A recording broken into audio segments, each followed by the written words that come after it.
Cikgu suruh buka muka surat 145. Cikgu suruh baca dulu. Kalau ikutkan ni pasal A sama Said. Lagi mesti cikgu nak tanya pasal A sama Said ni kan. Baik aku baca dulu. Tak nampak tulisan lui. Assalamualaikum dan selamat pagi. Lin, awak kenal tak siapa A Samad Said? Tidak, cikgu. Cuba cikgu ceritakan sikit.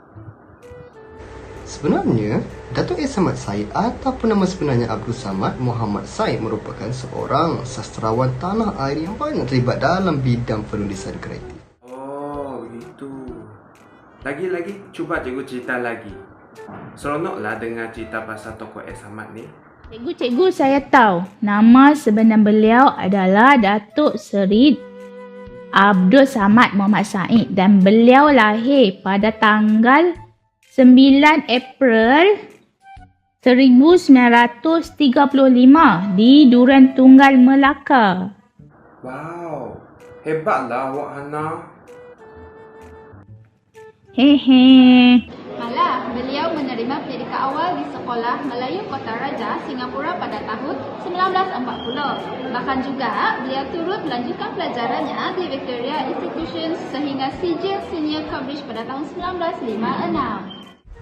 Wah, bijaknya awak, Luciana. Hanan? Kamu ada apa-apa nak tambah lagi? Cikgu, mestilah ada. Beliau berkahwin dengan seorang penyair. Isterinya rajin menulis sajak dan juga cerita.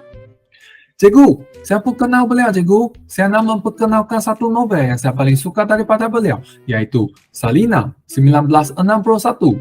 Novel yang paling terkenal dan mempunyai nilai-nilai tinggi.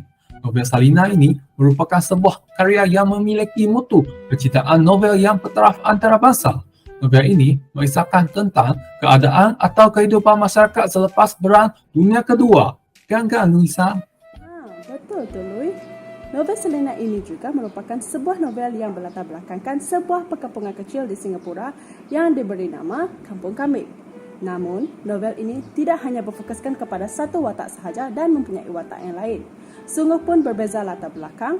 Watak dalam novel ini berkongsi satu persamaan, iaitu golongan terpinggir pada era pasca Perang Dunia Kedua dan layak digelar sebagai karya agung Melayu kerana banyak orang yang mengenali A Samad Said melalui novel ini.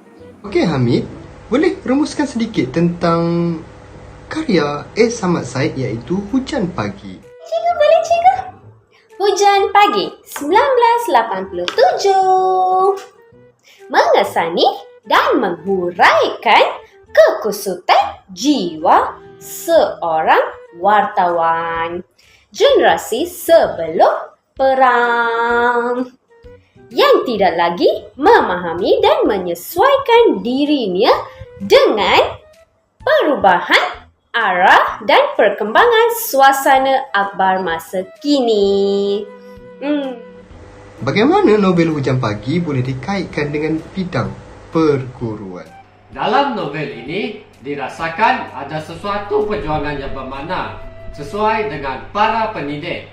Seorang pendidik haruslah mengajar murid seiring dengan peredaran masa kini seperti mengaplikasikan pembelajaran abad ke-21 dan menggunakan alat bantu mengajar ABM ke dalam PDP. Cikgu. Izinkan tuan hamba mencela. Latar belakangnya sudah. Kita tengok biodatanya pun sudah. Sekarang, saya rasa saya tahu saya ceritakan tentang pencapaiannya. A Samad Said juga, antara pencapaiannya adalah digelar sebagai sastrawan negara. Anugerah prestis awalnya pula ialah pada tahun 1967 sebagai pejuang sastra. Bijak tak saya cikgu? Okey, Zul, tambah Zul. Dia juga seorang yang hebat, cikgu. Dia nak anugerahkan Rajah Mulia Seri Melaka oleh Tuan IT Negeri Melaka yang membawa gelaran Datuk pada tahun 1996. Dan 11 tahun kemudian, pada 2007, dia nak anugerahkan Darjah Gemilan Pangkuan Negeri oleh Tuan Pulau Pinang yang membawa gelaran Datuk Seri. Oh, mantap. Wah, hebat sungguh Ahmad Said ni kan cikgu. Maka, tidak heranlah beliau dikenali sebagai seorang sastrawan yang terkenal di Malaysia kerana karyanya yang sangat berpengaruh dalam dunia sastra Malaysia. Malah, beliau juga dianggap sebagai salah satu tokoh penting dalam gerakan di Malaysia. Ketekunan dan semangat perjuangan beliau dalam penulisannya haruslah menjadi salah satu contoh buat inspirasi buat generasi muda sekarang.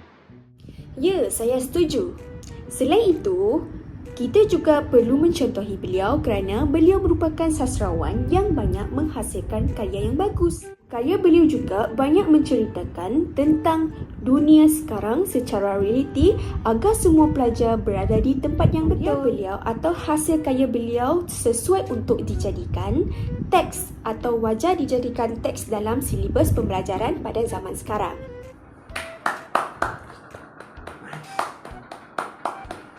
Kesimpulan, kita perlu memartabatkan bahasa sebagai jiwa dalam diri kita supaya dengan bahasa kita dapat jadi bangsa yang bersatu dan berjaya di dunia.